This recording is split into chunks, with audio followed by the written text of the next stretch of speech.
Disclaimer. दोस्तों, ये कहानी केवल एक काल्पनिक रचना है। ये केवल लेखक के द्वारा रची गई यह एक कहानी है।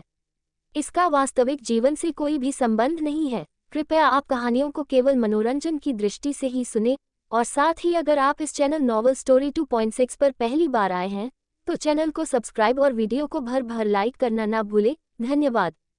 एपिसोड 41। व्योम की बात सुनकर चांद बेचारी सदमे में चली गई। उसने घबराते हुए कहा, हे महादेव, आप कैसी बातें कर रहे हैं? हम ऐसा कुछ नहीं करेंगे। सच में? चांद के डरे हुए चेहरे को देखकर व्योम अब खुद की हंसी और कंट्रोल नहीं कर पाया और जोर जोर से हंसने लगा। उसके हंसने की आवाज पूरे रूम में गूंज रही थी। वही चांद अपनी बड़ी बड़ी आंखों में मासूमियत भर के उसे देख रही थी। उसे समझ नहीं आ रहा था कि व्योम, जिसका चेहरा अभी तक गुस्से से लाल था, वह अचानक से हंसने क्यों लगा। हंसते हंसते हुए व्योम ने चांद की तरफ देखा और उसके चेहरे के एक्सप्रेशन देखकर उसे और भी ज्यादा हंसी आने लगी। उसने चांद को अपने पास खींचते हुए कहा, यू नो वॉट, मैंने तुमसे बड़ी इडियट लड़की अपनी पूरी लाइफ में आज से पहले कभी भी नहीं देखी। तुम कितनी ज्यादा इडियट हो।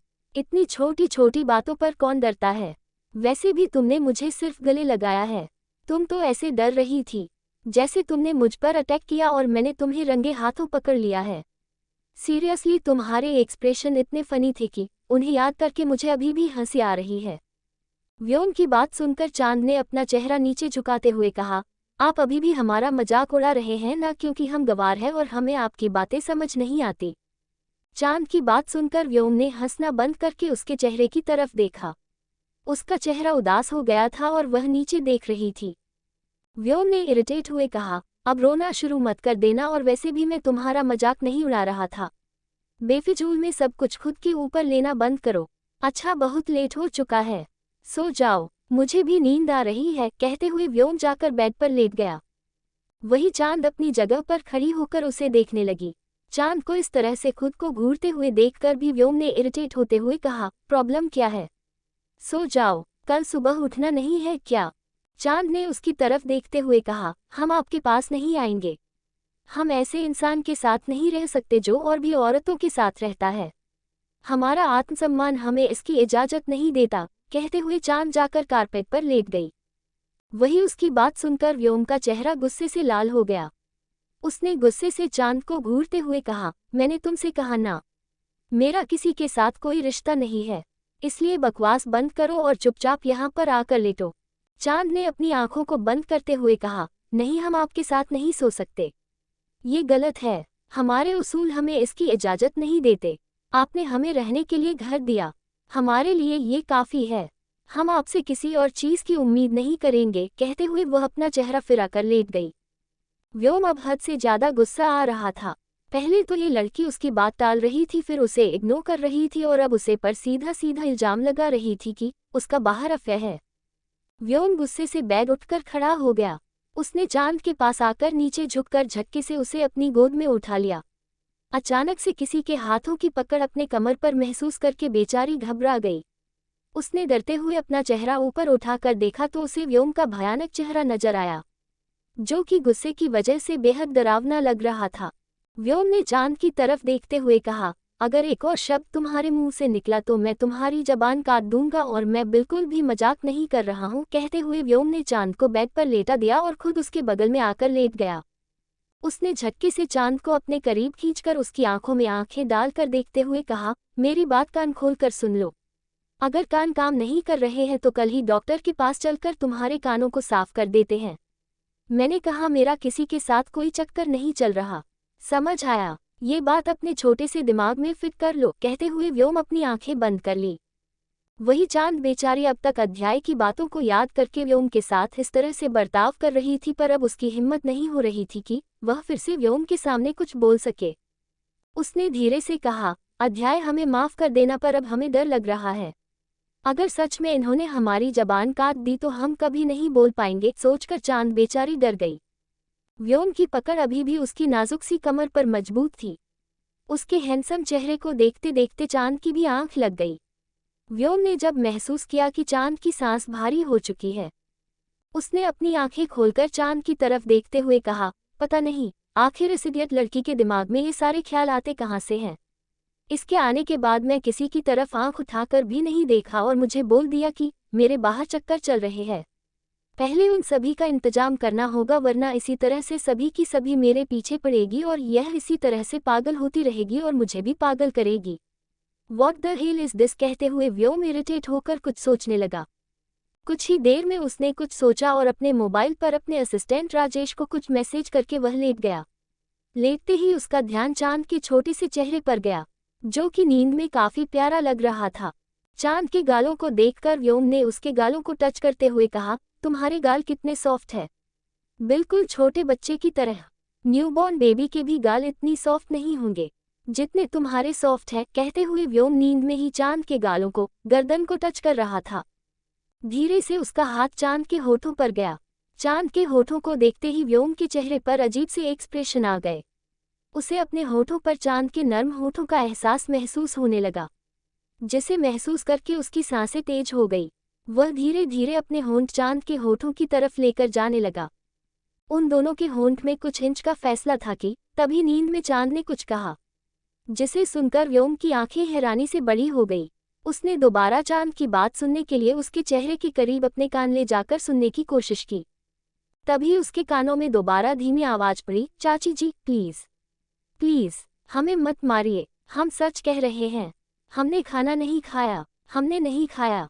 चांद की बात सुनकर व्योम ने चांद के चेहरे की तरफ देखा। वह नींद में ही रो रही थी। उसकी ऐसी हालत देखकर व्योम ने गुस्से से कहा, इसकी चुड़ैल चाची का तो अब इंतजाम करना ही होगा, बहुत पहुंची हुई चीज लगती है। सोचकर व्योम के चेहरे पर गुस्सा नजर आने लगा। उसने चांद को झटके से खींचकर अपने आगोश में समा लिया और उसके माथे को चूमते हुए कहा, तुम्हारी चाची की हालत तो मैं खराब करके रहूंगा, बस एक बार वह मेरे सामने आ जाए। कहते हुए व्योम ने चांद के आंसू साफ किया और उसके सर पर हाथ फेरने लगा। कुछ ही देर में चांद सुकून से व्योम की बाहों में लेट गई। उसने अपना सर वह उनके सीने पर रखा हुआ था और अब ना वह बड़बड़ा रही थी, ना वह रो रही थी। उसे शांत होते हुए देखकर धीरे धीरे व्योम की भी आंख लग गई और वह भी चांद को अपनी बाहों में भरकर सुकून से लेट गया। नेक्स्ट मॉर्निंग चांद सुकून से व्योम की बाहों में सो रही थी। व्योम ने भी उसे मजबूती से पकड़ कर रखा था। तभी साइड टेबल पर रखा हुआ उसका मोबाइल रिंग करने लगा। मोबाइल की आवाज सुनकर व्योम की आंख खुल गई। उसने टेढ़ी नजरों से पलट कर देखा तो उसके असिस्टेंट राजेश का कॉल आ रहा था। राजेश का कॉल इतनी सुबह सुबह देखा करो उनकी आंखें छोटी हो गई। उसने अपनी बाहों में सो रही मासूम सी लड़की की तरफ देखकर उसके छोटे से चेहरे पर उंगलियां चलते हुए कहा, स्लीपिंग ब्यूटी। कहते हुए व्योम ने चांद को अच्छे से बेड पर लेटाया और उसे कंबल से कवर करके मोबाइल उठाकर बालकनी में आ गया। इस वक्त सुबह के 5 बजे बज रहे थे और अभी भी हल्का हल्का अंधेरा था।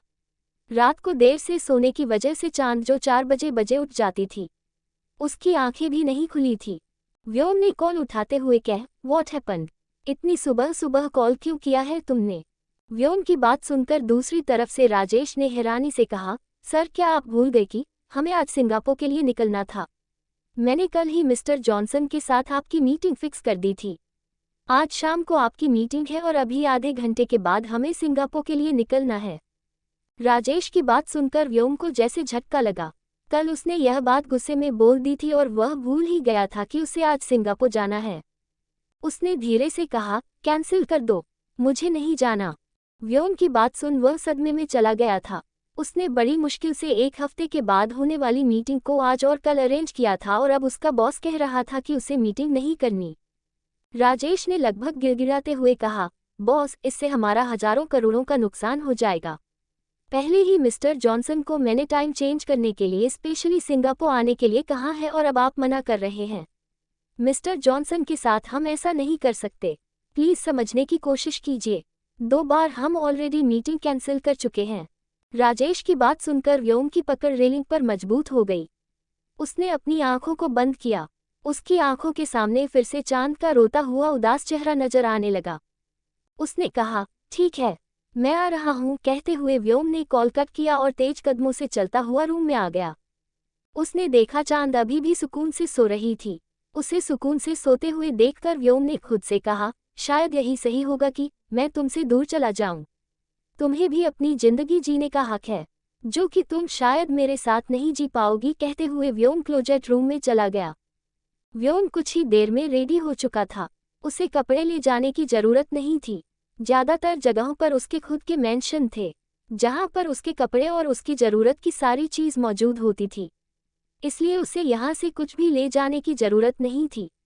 बाहर आने के बाद व्योम काफी देर तक चांद के मासूम से चेहरे की तरफ देखता रहा, जो कि नींद में और भी प्यारा लग रहा था।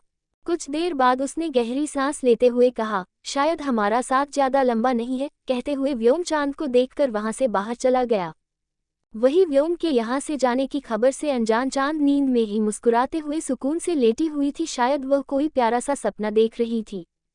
वही आधे घंटे के बाद व्योम अपने प्राइवेट जेट में बैठा हुआ था। वह बादलों की तरफ देख रहा था। हल्का हल्का सूरज रोक रहा था और वह उनके चेहरे पर कोई एक्सप्रेशन नहीं थे। राजेश ने उसके पास आते हुए कहा, बॉस आप एक बार यह फाइल देख लीजिए, आज मीटिंग में हमें यही प्रेजेंटेशन दिखानी है। व्योम ने उसके हाथ से फाइल ली और उसे पढ़ने की कोशिश करने लगा। काफी देर तक कोशिश करने के बाद भी उसका काम पर ध्यान नहीं लग रहा था। उसके दिमाग में बार बार चांद का ख्याल आ रहा था। उसने इरिटेट होते हुए कहा, व्हाट द हेल, मुझे क्या करना चाहिए। व्योम ने इतना कहा ही था कि पीछे से उसे विराज की आवाज सुनाई दी, कुछ नहीं, बस खुद को शांत कर ले, वैसे भी कुछ दिन बाद तू दोबारा सिंगल हो जाएगा। विराज की आवाज सुनकर वह ने हैरानी से पीछे पलट कर देखा तो विराज हंसता हुआ उसके पास आकर बैठ गया। विराज को इस तरह से प्राइवेट जेट में देखकर व्योम की आंखें छोटी हो गई। उसने विराज को घूरते हुए कहा, तुम यहाँ पर क्या कर रहे हो। विराज ने मासूम सा चेहरा बनाते हुए कहा, क्या कर रहे हो से क्या मतलब है, तुम्हारे साथ बिजनेस मीटिंग अटेंड करने के लिए आ रहा हूँ। फिक्र मत करो, मैं कल वापस जाऊंगा और सीधा तुम्हारे घर जाकर चांद से मिलूंगा। कितनी प्यारी है ना वह, उसे देखने का दिल कर रहा था, इसलिए मैं तुम्हारे घर आया था, पर बाद में पता चला कि तुम तो मीटिंग के लिए सिंगापुर जा रहे हो, इसलिए मैं भी तुम्हारे साथ आ गया। वह क्या है ना, तुम्हारी गैर मौजूदगी में चांद से मिलना मुझे ठीक नहीं लगा। विराज के मुंह से चांद के लिए भाभी की जगह पर उसका नाम सुनकर व्योम ने गुस्से से कहा, भाभी है वह तुम्हारी। विराज ने मासूम सा चेहरा बनाते हुए कहा, अरे कल ही तो कहा था कि अब मैं उसे भाभी नहीं मानूंगा। मैं तो सोच रहा हूं कि फ्यूचर में मैं उसे बीवी बना लूं। विराज ने इतना कहा ही था कि उसे खुद पर डरावनी नजर महसूस हुई। एपिसोड 42। विराज ने अपना चेहरा ऊपर उठाकर देखा तो व्योम गुस्से से उसे देख रहा था। व्योम के चेहरे पर गुस्सा दिखाकर विराज ने कंफ्यूज होते हुए कहा, घूर क्यों रहे हो मुझे। अरे मैं जानता हूं कि तुम्हारी इजाजत के बिना मैं इस तरह से तुम्हारे साथ आकर गलत किया है, पर फिर भी मैं तुम्हारा दोस्त हूं, मैं आ सकता हूं तुम्हारे साथ। छोटी छोटी बातों पर इस तरह से गुस्सा नहीं करते। अब गुस्से को थूक दो और बताओ कौन सा प्रोजेक्ट प्रेजेंट करने वाले हो आज। विराज की बात सुनकर व्योम ने गुस्से से कहा, विराज बीवी है वह मेरी, इसलिए तमीज से बात किया करो। व्योम की बात सुनकर विराज ने हैरान होते हुए कहा, पर तुमने ही तो कहा था कि तुम्हें उससे डिवोर्स लेना है। कुछ दिन बाद तुम उसे खुद से दूर कर दोगे, तो अब यह अचानक से बीवी पुराण कहाँ से आ गया। तुम्हारा दिमाग तो ठीक है, बीवी कहने से बीवी नहीं हो जाती। बीवी को उसके हक देने पड़ते हैं, उसे इज्जत देनी पड़ती है, उसे दिल से बीवी मानना पड़ता है। समझ आया। खैर तुम्हें ये सब कुछ समझ नहीं आएगा, वो सब छोड़ो और बताओ मुझे, किसी मीटिंग के लिए तुम सिंगापुर जा रहे हो। विराज की बात सुनकर व्योम ने गुस्से से कहा, तुम्हें कोई मतलब नहीं होना चाहिए, चुपचाप यहाँ से चले जाओ, मुझे इस वक्त अकेले में काम करना है, डिस्टर्ब मत करो। व्योम की गुस्से भरी बात सुनकर विराज ने हंसते हुए कहा, ठीक है बाबा, ठीक है, जा रहा हूँ। कहते हुए विराज वहां से चला गया। उसके जाते ही व्योम ने गुस्से से टेबल पर रखा हुआ कॉफी का कप नीचे पटकते हुए कहा, विराज तुम्हारी हिम्मत कैसे हुई मेरे सामने इतनी घटिया बात कहने की। खुद के दोस्त की बीवी पर इस तरह से नजर डाल रहे हो, वह भी उसके सामने, तुम सच में घटिया हो। व्योम की बात विराज कुछ दूर खड़ा होकर सुन रहा था। उसने हंसते हुए कहा, अच्छा तो मैं घटिया हूँ, तुम कौन हो जो खुद की बीवी को छोड़ने की बात कर रहा है। अगर मैं उसे अपनी लाइफ में लाना चाहता हूँ तो इसमें गलत क्या है। कहते हुए विराज वहां से चला गया। अग्निहोत्री मेंशन में अगली सुबह जब चांद की आंख खुली तो ऑलरेडी सुबह के 8 बज चुके थे।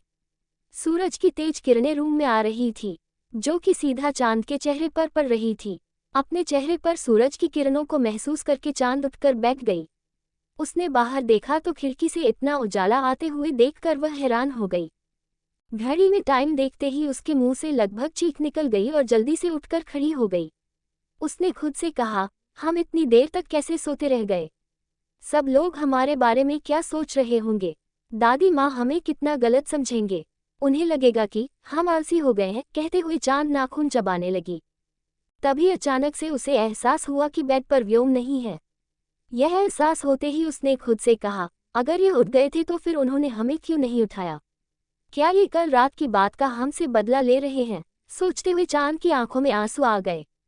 उसने जल्दी से खुद को संभाला और दौड़ते हुए क्लोजेट से कपड़े लेकर बाथरूम में नहाने के लिए चली गई। कुछ देर बाद चांद ने येलो कलर की शिफॉन की साड़ी पहनी हुई थी, जिसमें वह काफी खूबसूरत लग रही थी। वह इस वक्त ड्रेसिंग टेबल के सामने खड़ी होकर मिरर में खुद को देख रही थी। उसने अपनी सुनी मांग की तरफ देखा और टेबल पर रखी हुई सिंदूर की डिब्बी को उठाकर उसने अपनी मांग में भरते हुए कहा, जब तक आपका नाम हमारे नाम के साथ जुड़ा हुआ है, हम हर मुमकिन कोशिश करेंगे इस रिश्ते को बचाने की। कहते हुए चांद ने अपनी आंखों को बंद करके अपनी मांग भर ली। मांग में सिंदूर, गले में मंगलसूत्र और खुले लंबे बाल। चांद सिंपल से लुक में बेहद खूबसूरत लग रही थी। वह भी खुद को देख ही रही थी कि तभी उसे दरवाजे पर से किसी की आवाज सुनाई दी, सच में भाभी?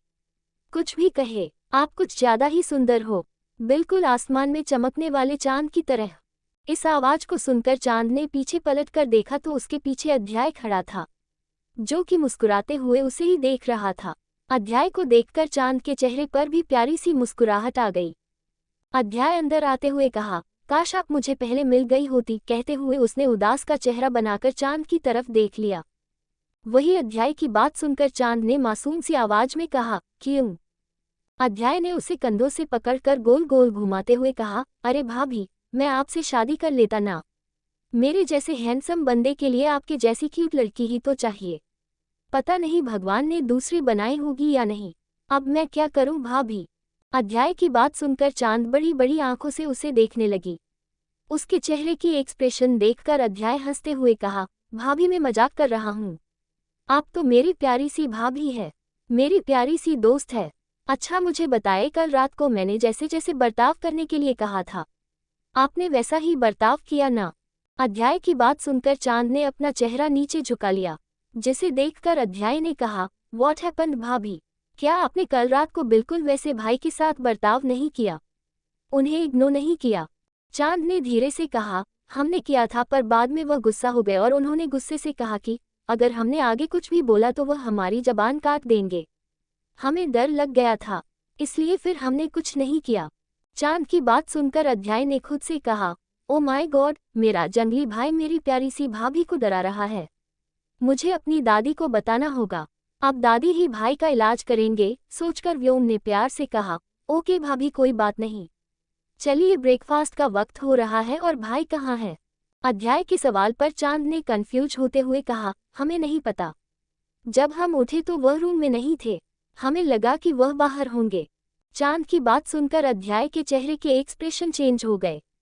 उसने चांद की तरफ देखते हुए कहा, कोई बात नहीं, मैं पता लगाता हूँ, आप चलिए। कुछ देर बाद सब लोग लिविंग रूम में बैठे हुए थे। विधि जी, जो कि अपने मोबाइल में गेम खेल रही थी, चांद को देखकर एक पल के लिए उनकी नजरें चांद के खूबसूरत चेहरे पर ठहर गई। उन्होंने खुद से कहा, वैसे ही लड़की दिखने में तो काफी खूबसूरत है, पर फिर भी अग्निहोत्री परिवार की बहू बनने की बिल्कुल भी पावर नहीं है। इसकी जगह पर तो सनाया परफेक्ट होती या वर्तिका। पता नहीं माँ जी को इस गवार में क्या दिख गया। विधि जी धीरे से यह बात कह रही थी कि तभी उनके बगल में बैठे विकास जी ने कहा, विधि फालतू में बखेड़ा खड़ा मत करना, इस बार मैं तुम्हें नहीं बचा पाऊंगा। अपने पति की बात सुनकर विधि जी ने मुंह बनाते हुए कहा, आप कुछ नहीं कर सकते विकास। इस घर के बेटे होने के बाद भी आपकी हैसियत इस घर में किसी सर्वेंट से कम नहीं है और आपकी वजह से मेरी भी कोई हैसियत नहीं है। इस घर में मुझे लगा था कि आप इकलौते बेटे हैं तो सब लोग आपके साथ प्यार से रहेंगे, पर नहीं, मैं गलत थी। विधि की बात सुनकर विकास के चेहरे पर अजीब से एक्सप्रेशन आ गए। चांद ने नीचे आकर सावित्री जी के पैरों को छूते हुए कहा, प्रणाम दादी माँ। सावित्री जी ने प्यार से उसके सर पर हाथ फेरते हुए कहा, सदा सुहागन रहो। क्या आपकी तबीयत ठीक नहीं है, जो आज आपके उठने में इतनी देर हो गई? सावित्री जी की बात सुनकर चांद ने अपना चेहरा नीचे झुकाते हुए कहा, पता नहीं सुबह हमारी आंख ही नहीं खुली, प्लीज हमें माफ कर दीजिए। हम अगली बार से जल्दी उठ जाएंगे और आपको शिकायत का कोई मौका नहीं देंगे। चांद को इस तरह से घबराते हुए देखकर सावित्री जी ने हंसते हुए कहा, हमने कब कहा कि हम आपसे नाराज हैं? हमने कभी नहीं कहा कि आप सुबह सुबह उठ जाए, बल्कि हम तो चाहते हैं कि आप ज़्यादा से ज़्यादा आराम करें। वैसे भी कितनी कमज़ोर हो गई है आप। हमने डाइटिशियन से कहकर आपके लिए डाइट चार्ट बनवाया है, अब आप उसे क्या अकॉर्डिंग खाना खाएंगे और जल्दी ठीक हो जाएगी। सावित्री जी की बात सुनकर चांद बड़ी बड़ी आंखों से कंफ्यूज होकर उन्हें देखने लगी। तभी अध्याय ने सावित्री जी की तरफ देखते हुए कहा, दादी माँ, मुझे आपसे कुछ बात करनी थी। अध्याय के चेहरे के एक्सप्रेशन देखकर सावित्री जी के चेहरे पर भी सीरियस एक्सप्रेशन आ गए। उन्होंने कहा, ठीक है, 1 मिनट रुकिए। कुछ देर बाद अध्याय और सावित्री जी दोनों लिविंग रूम के कोने में खड़े होकर बात कर रहे थे। अध्याय ने इरिटेट होते हुए कहा, मैंने अभी अभी राजेश को मैसेज किया था। उसने बताया है कि भाई सिंगापुर के लिए निकल गए हैं, वह भी बिना किसी को बताएं। अध्याय की बात सुनकर सावित्री जी के चेहरे के एक्सप्रेशन चेंज हो गए। अगले ही पल उनके होठों पर टेढ़ी मुस्कुराहट आ गई और अध्याय ने उनकी मुस्कुराहट देखकर हैरानी से कहा, दादी माँ, वह इस तरह से भाभी को बिना बताए उन्हें छोड़कर कैसे जा सकते हैं और आप गुस्सा करने की जगह पर खुश हो रही है। सावित्री जी ने बड़ी सी मुस्कुराहट के साथ कहा, जिसे छोड़कर वह गया है, क्या होगा जब उसे पूरी दुनिया देखे? क्या होगा जब उसकी एक झलक पाने के लिए हमारा पोता जो उसे छोड़कर गया है तरस जाए? सावित्री जी की बात सुनकर अध्याय के चेहरे पर कंफ्यूजन नजर आने लगी। सावित्री जी ने आसपास देखते हुए कहा, इधर आओ, हम बताते हैं। सावित्री जी की बात है जल्दी से उनके पास आ गया। सावित्री जी ने अध्याय के कान में कुछ बताना शुरू कर दिया। जैसे जैसे वह अपनी बात अध्याय को बता रही थी, अध्याय की आंखें हैरानी से बड़ी होती जा रही थी। आखिर में अध्याय ने हैरानी भरी आवाज में कहा, ओ माय गॉड दादी माँ, आप तो ग्रेट हो, क्या अमेजिंग आइडिया है। भाई की तो टाइम फीस हो जाएगी। सावित्री जी ने मुस्कुराते हुए कहा, बिल्कुल, उसे तो सबक सिखाना ही पड़ेगा। नालायक, हमारी प्यारी बच्ची को अकेला छोड़कर चला गया, अब उसे इतनी आसानी से तो हम छोड़ेंगे नहीं। तुम्हें पता है ना तुम्हें क्या करना है? अध्याय ने बड़ी सी मुस्कुराहट के साथ कहा, दादी माँ, मुझे अच्छे से पता है कि अब मुझे क्या करना है, आप फिक्र मत कीजिए। कहते हुए अध्याय वहां से चला गया। सावित्री जी ने जाते हुए अध्याय की तरफ देखते हुए कहा, काश अध्याय की तरह आप भी समझदार होते। व्योम पर कोई बात नहीं, आपको कैसे सुधारना है ये हम अच्छे से जानते हैं। आखिर सावित्री अग्निहोत्री नाम है हमारा। कहते हुए सावित्री जी भी लिविंग रूम में वापस आ गई। चांद, जो कि उन दोनों के वहां न होने की वजह से विधि जी और विकास जी के पास बैठकर काफी ज्यादा अनकंफर्टेबल फील कर रही थी, उन दोनों को वापस आते हुए देखकर उसके चेहरे पर सुकून भरी मुस्कुराहट नजर आने लगी, एम जैसे उसे किसी ने जीवन दान दे दिया हो।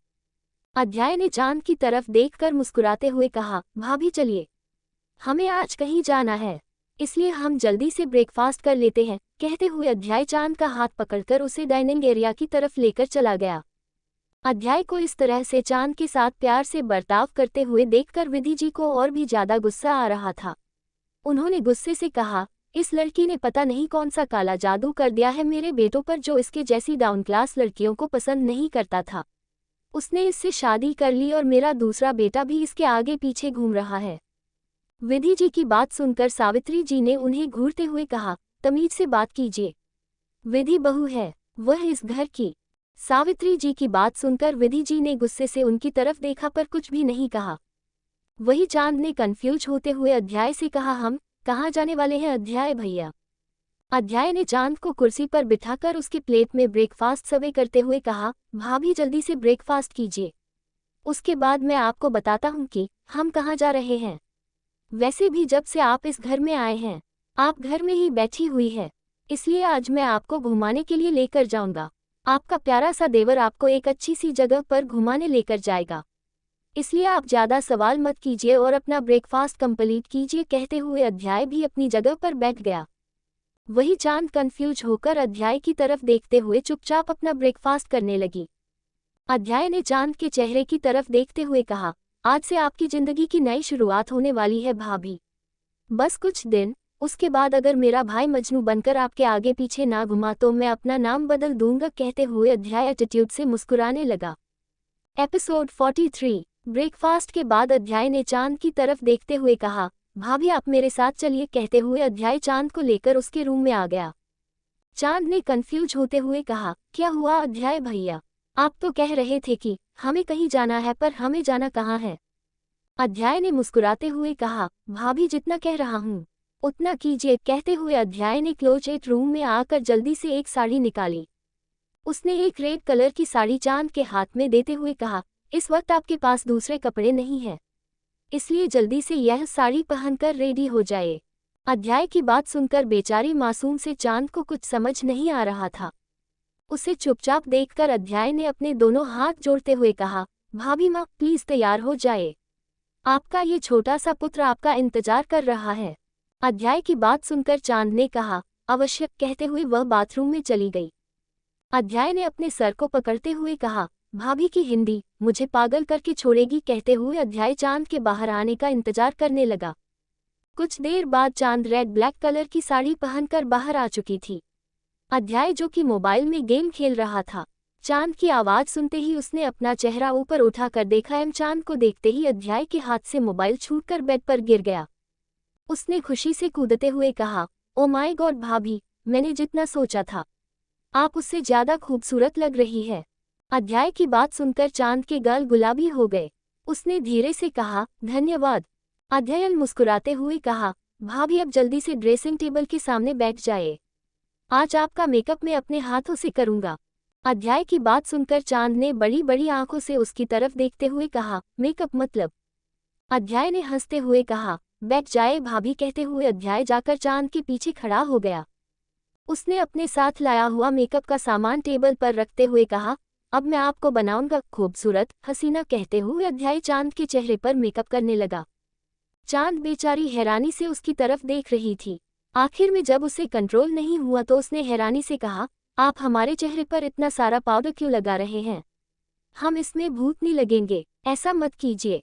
अध्याय ने उसकी आंखों पर हल्का हल्का काजल लगाते हुए कहा, भाभी डोंट वरी, मैं ज्यादा मेकअप नहीं करूंगा, बस थोड़ा थोड़ा। आज हमें जहां पर जाना है वहां पर आपको रेडी करना जरूरी है, वरना सब लोग सोचेंगे कि अध्याय अग्निहोत्री की भाभी कोई नॉर्मल लड़की है, और मैं आपको बिल्कुल भी नॉर्मल ही लगने देना चाहता।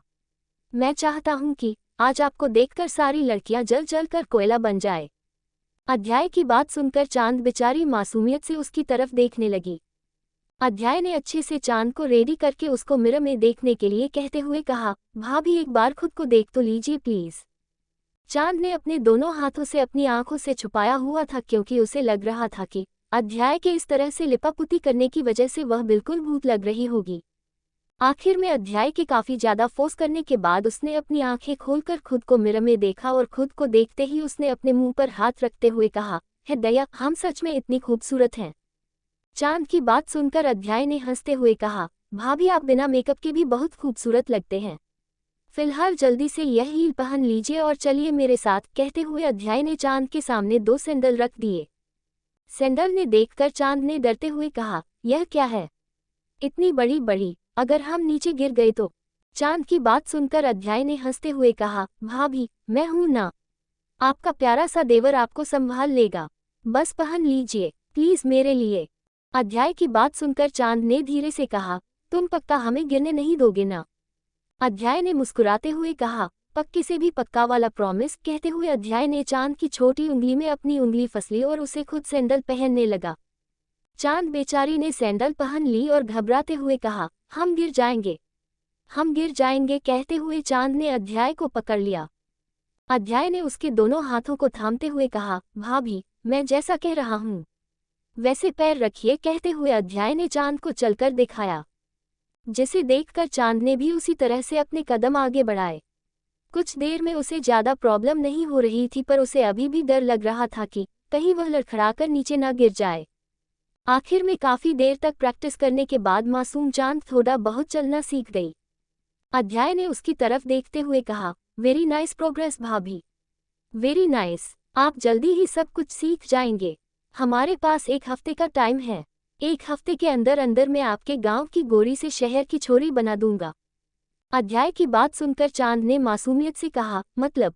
चांद के मासूम से चेहरे को देखकर अध्याय ने उसके दोनों गाल खींचते हुए कहा, अरे मेरी क्यूट सी चांद जैसी भाभी, मैं आपको चांद का टुकड़ा नहीं बल्कि पूरा चांद बना दूंगा। फिलहाल अब चलिए, आप इतनी ज्यादा खूबसूरत लग रही है तो कुछ फोटोज खींच ली जाए, वरना मेरे पास तो आपकी एक भी फोटो नहीं रहेगी। अध्याय की बात सुनकर चांद ने घबराते हुए कहा, नहीं, हमें कोई तस्वीर नहीं खींचवानी। चांद की बात को इग्नोर करके अध्याय ने उसे अच्छे से खड़ा करके कहा, मैं जैसे जैसे कहूंगा वैसे वैसे पोज दीजिए, मैं अच्छी अच्छी तस्वीर लूंगा। अगर आपने मुझे मना किया तो मैं आपसे बात नहीं करूंगा और आपसे कट्टी कर लूंगा। अध्याय की बात सुनकर मासूम चांद बेचारी डरते हुए चुपचाप उसकी बातें मानकर पोज देने लगी। कुछ ही देर में चांद काफी सारे पोज दे चुकी थी और अध्याय कई सारे एंगल से उसकी तस्वीर ले चुका था। आखिर में अध्याय ने सेटिस्फाई होकर सभी तस्वीरों की तरफ देखते हुए कहा, भाभी यू नो व्हाट, आपको मॉडल बनना चाहिए था। पूरी दुनिया आपकी दीवानी हो जाती पर कोई बात नहीं, आपका देवर है ना, वह आपको फेमस करके रहेगा। कहते हुए अध्याय ने मोबाइल की गैलरी को ओपन किया और चांद की तस्वीरों को देखने के बाद उसने मोबाइल बंद करके चांद के हाथ को पकड़ते हुए कहा, अब हम ऑलरेडी लेट हो चुके हैं, इसलिए चलिए मेरे साथ, आज पूरी तरह से आपको चेंज करना है। कहते हुए अध्याय चांद का हाथ पकड़कर रूम से बाहर आ गया। मासूम से चांद धीरे धीरे चल रही थी क्योंकि अभी भी उसे घबराहट हो रही थी। अध्याय उसकी घबराहट को समझकर प्यार से उसे समझा रहा था कि कुछ नहीं होगा। आखिर में चांद भी नॉर्मल होकर उसके साथ चलने लगी, पर अभी भी वह दोनों काफी धीरे धीरे चल रहे थे। अध्याय और चांद दोनों सीढ़ियों से नीचे आ गए। नीचे आते ही उनका ध्यान अंजलि पर गया, जो कि बेहद शॉर्ट ड्रेस पहनकर सीढ़ियों से उनके बगल से दौड़ते हुए नीचे चली गई। नीचे जाते हुए उसने पलटकर चांद की तरफ देखा। एक पल के लिए चांद को देखकर अंजलि भी उस पर से अपनी नजरें नहीं हटा पाई। अगले ही पल उसने अजीब सा चेहरा बनाते हुए कहा, इस तरह से सज धज कर कहाँ जा रही है ये गवार मैडम। अंजलि की बात सुनकर चांद का चेहरा नीचे झुक गया। वहीं अध्याय ने चांद के हाथों पर अपनी पकड़ मजबूत करके गुस्से से अंजलि को घूरते हुए कहा, वह क्या है ना, मेरी प्यारी भाभी तुम्हारे जैसे कम अकल के लोगों को सबक सिखाने के लिए जा रही है। वह क्या है ना, तुम्हारे जैसी चुड़ैल है, जो दिखने में बिल्कुल भूत नहीं लगती है, खुद को कुछ ज्यादा सुंदर समझती है। इसलिए आज मैं लोगों को बताना चाहता हूँ कि नेचुरल ब्यूटी होती क्या है। उम्मीद है कि तुम समझ गई होगी। अध्याय की बात सुनकर अंजलि ने गुस्से से उसे घूरते हुए कहा, भाई आप इस गवार के लिए अपनी खुद की बहन को चुड़ैल बोल रहे हैं? क्या आप मेरे सगे भाई भी हैं? अंजलि की बात सुनकर अध्याय ने उसे घूरते हुए कहा, सगा भाई हूँ, इसलिए तुम्हें अच्छे रास्ते पर ले जाना चाहता हूँ, पर तुम्हें तो गलत रास्ते पर चलने की आदत है, इसलिए अब मैं कुछ नहीं कर सकता। अगर सामने वाला इंसान खुद गड्ढे में कूदने के लिए तैयार हो तो आप क्या ही करोगे? खींचने की कोशिश करोगे, पर अगर वह आपको भी अपने साथ खींचना चाहे तो आप क्या करोगे? उसे छोड़ दोगे, फिर चाहे वह गड्ढे में गिरे या फिर नाली में। I don't care. कहते हुए अध्याय अंजलि को इग्नोर करके चांद को लेकर नीचे आ गया। नीचे आते ही उसने चांद की तरफ देखते हुए कहा, भाभी अगली बार से अगर इस निकचली बंदरिया ने आपके साथ बदतमीजी की तो ऐसे मुंह तोड़ जवाब दीजिएगा। आप इस घर की बड़ी बहू है, व्योम अग्निहोत्री की वाइफ है, कोई नौकरानी नहीं जो किसी की भी बात सुनेगे। अध्याय की बात सुनकर चांद ने धीरे से कहा, पर उन्होंने गलत क्या कहा, हम सच में तो गवार है। चांद की बात सुनकर अध्याय ने कहा, भाभी प्लीज अगली बार से यह शब्द इस्तेमाल मत कीजिए। बस कुछ दिन, उसके बाद किसी की औकात नहीं होगी वह आपको गवार कहे। फिलहाल अपना मूड अच्छा कीजिए, हम कुछ देर बाद ऐसी जगह जाने वाले हैं जहां पर जाकर आपका मूड बहुत अच्छा हो जाएगा। कहते हुए अध्याय चांद को लेकर बाहर आ गया। बाहर ड्राइवर पहले से रेडी था। अध्याय ने चांद को कार की पिछली सीट पर बिठाया और खुद उसके बगल में आकर बैठ गया। चांद अभी भी डरी हुई थी, वही अध्याय के चेहरे पर बड़ी सी मुस्कुराहट थी। उसने मुस्कुराते हुए कहा, आज से आपकी नई जिंदगी की शुरुआत है भाभी। एक हफ्ते के बाद जब मिस्टर व्योम अग्निहोत्री इंडिया आएंगे, आपका नया अवतार देखकर खुद झटके से पागल ना हो जाए तो मेरा नाम भी अध्याय नहीं। कहते हुए अध्याय अपने मोबाइल पर कुछ करने लगा। वही चांद अपने नाखून चबाते हुए सोच रही थी कि अध्याय उसे इतना सजा कर लेकर कहाँ जा रहा है। दूसरी तरफ सिंगापुर में व्योम और विराज दोनों व्योम के मेंशन पहुंच चुके थे। विराज को अपने साथ आते हुए देखकर वह हमको हद से ज्यादा गुस्सा आ रहा था, पर वह कुछ भी नहीं कर पा रहा था। व्योम के दिमाग में अभी भी विराज की बातें घूम रही थी, मैं उसे अपनी वाइफ बनाऊंगा। वैसे भी तुम तो उसे अपनी वाइफ नहीं मानते ना, तो तुम्हें क्या प्रॉब्लम है? उसने गुस्से से एक नज़र विराज को घूरते हुए कहा, देख विराज, मुझे एक हफ्ते तक यहाँ पर रहना है, तुम कल यहाँ से चले जाना।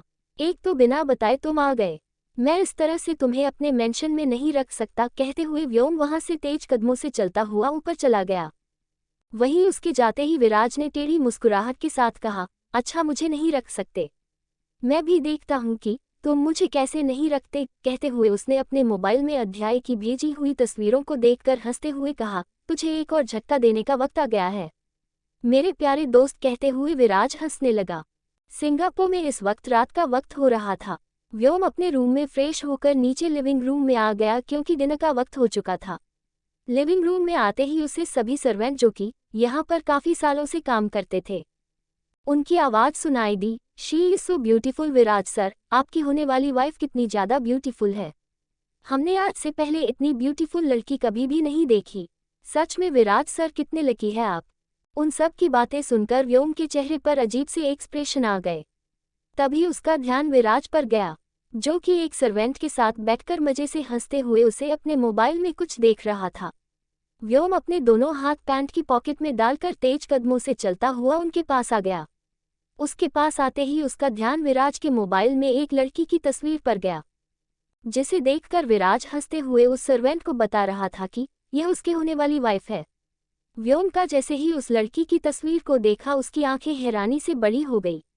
अगले ही पल उसके चेहरे पर गुस्सा नजर आने लगा। उसने चिल्लाते हुए कहा, विराज ये सब क्या है।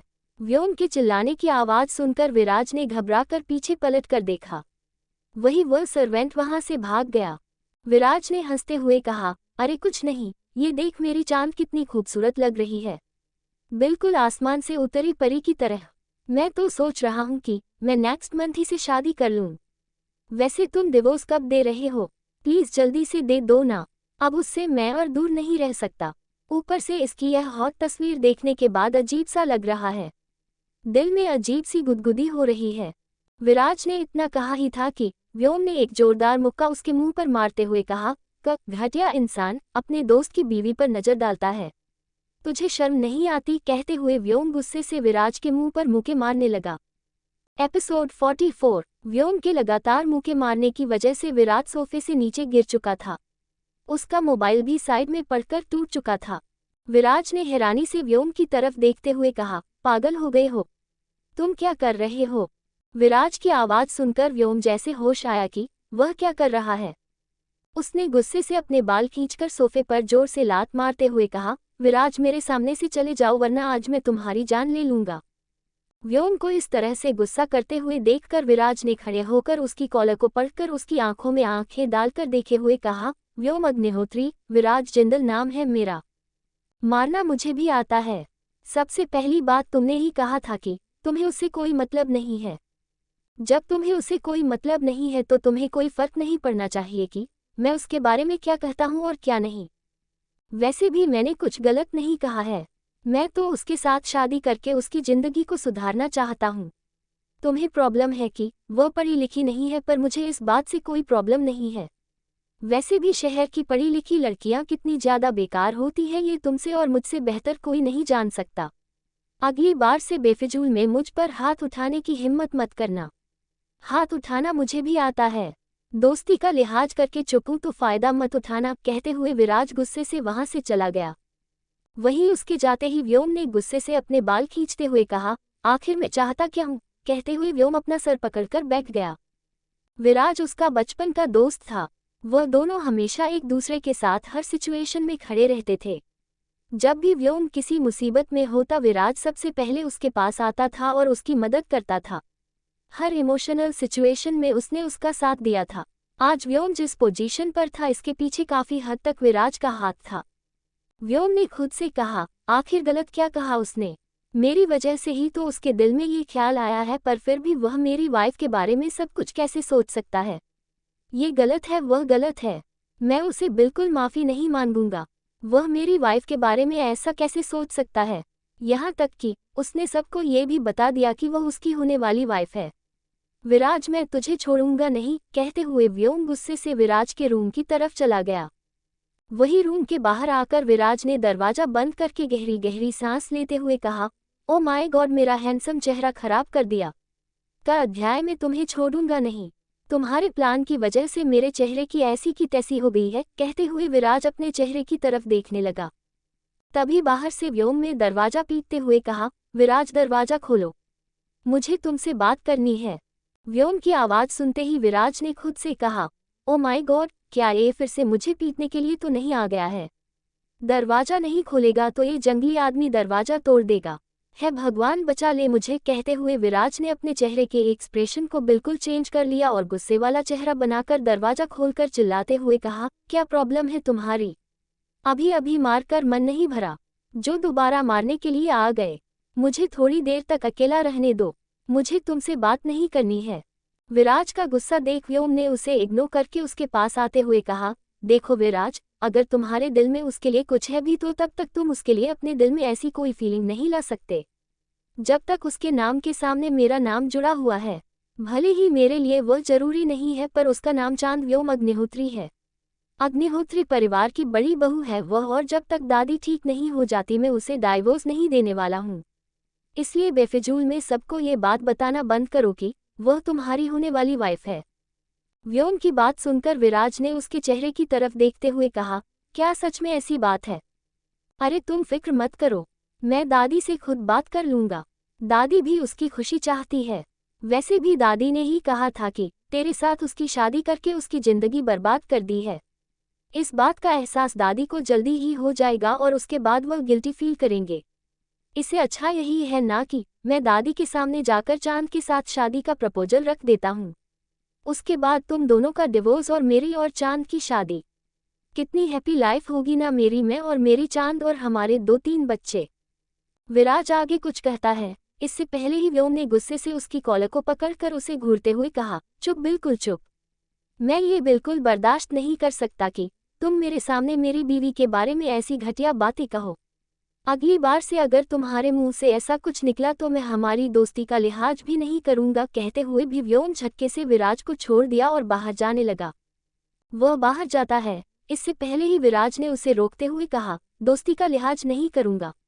आज एक लड़की तेरे लिए दोस्ती से ज्यादा जरूरी हो गई। क्या तू सच में चांद से प्यार करने लगा है या फिर तूने दिल से उसे अपनी बीवी मान लिया है?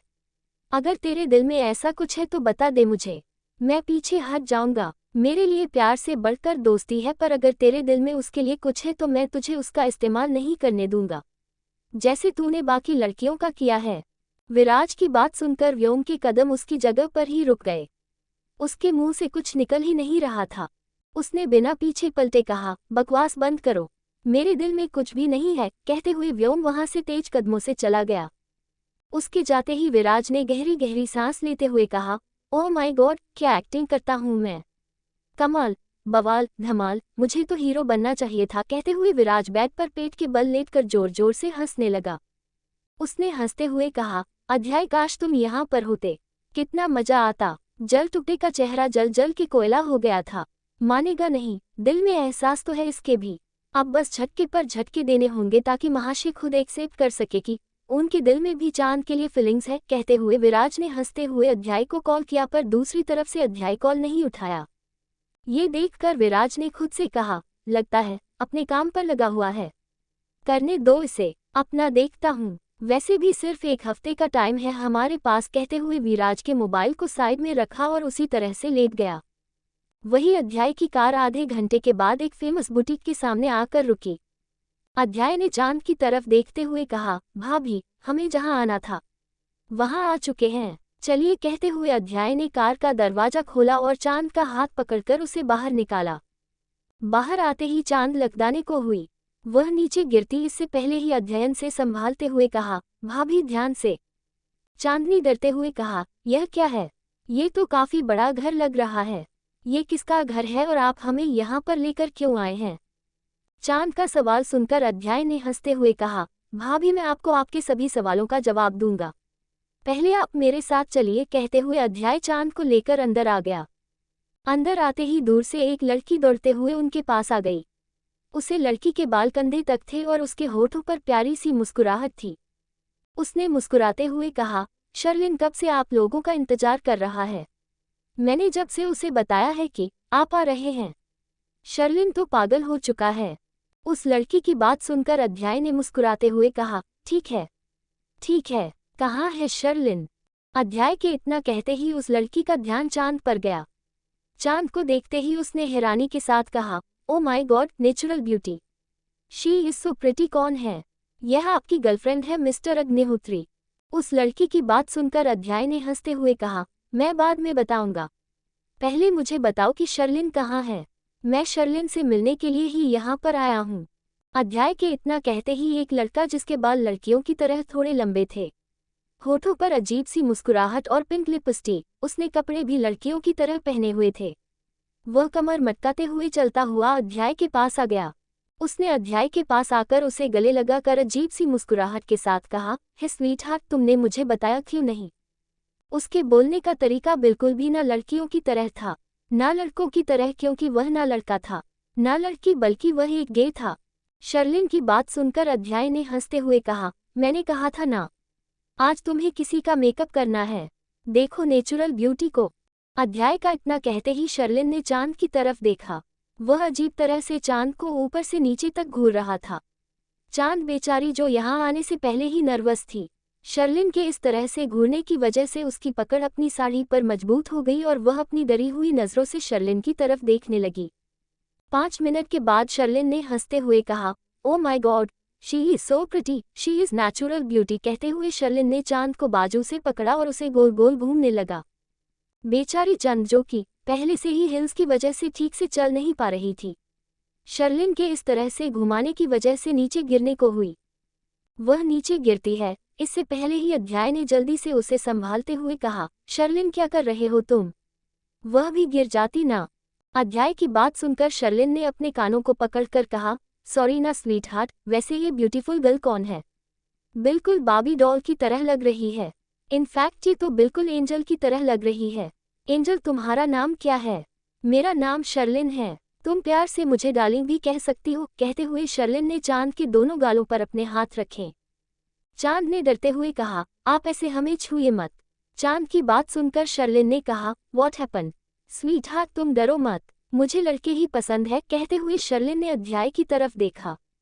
अध्याय ने अजीब सा चेहरा बनाते हुए कहा, पर मुझे लड़कियां पसंद है। शर्लिन, अब ये सब छोड़ो, मैं जिस काम के लिए तुम्हें यहाँ पर बुलाया है वह कम करो। मेरी भाभी को इतना खूबसूरत बना दो कि पूरी दुनिया बस इन्हें ही देखते रह जाए।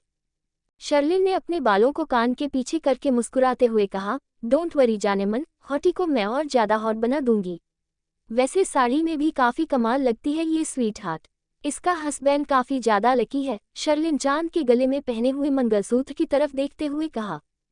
शर्लिन की बात पर अध्याय ने मुस्कुराते हुए कहा, डू यू नो कि इनका हस्बैंड कौन है? अध्याय की बात पर शर्लिन ने कहा, कौन है, जरा बताओ मुझे। अध्याय ने मुस्कुराते हुए कहा, तुम्हारी पहली मोहब्बत।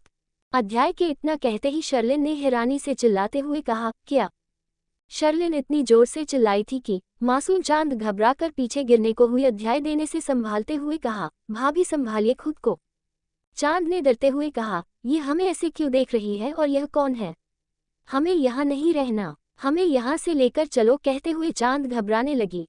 शर्लिन ने खुद को संभालते हुए कहा, हे भगवान, मैं तो लुट गया, मैं तो बर्बाद हो गया। मेरे प्यार ने मुझे धोखा दे दिया, पर कोई बात नहीं, कितनी ब्यूटीफुल वाइफ ढूंढी है उसने। चलो आज मैं अपने हाथों से अपनी सौतन को तैयार करूंगी। चांद बेचारी डरी हुई नजरों से शर्लिन की तरफ देख रही थी, क्योंकि वह कभी लड़कियों की तरह बात कर रहा था तो कभी लड़कों की तरह।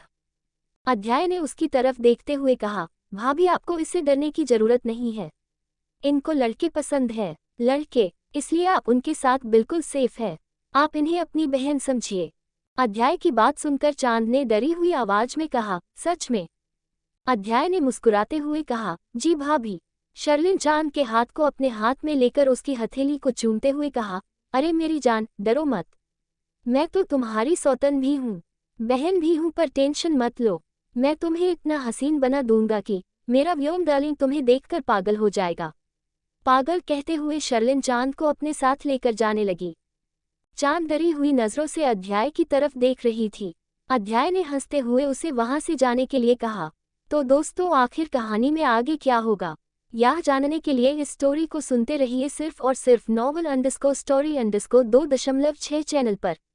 और अगर कहानी आप सभी को पसंद आए तो वीडियो को लाइक, कमेंट और शेयर जरूर करें। धन्यवाद।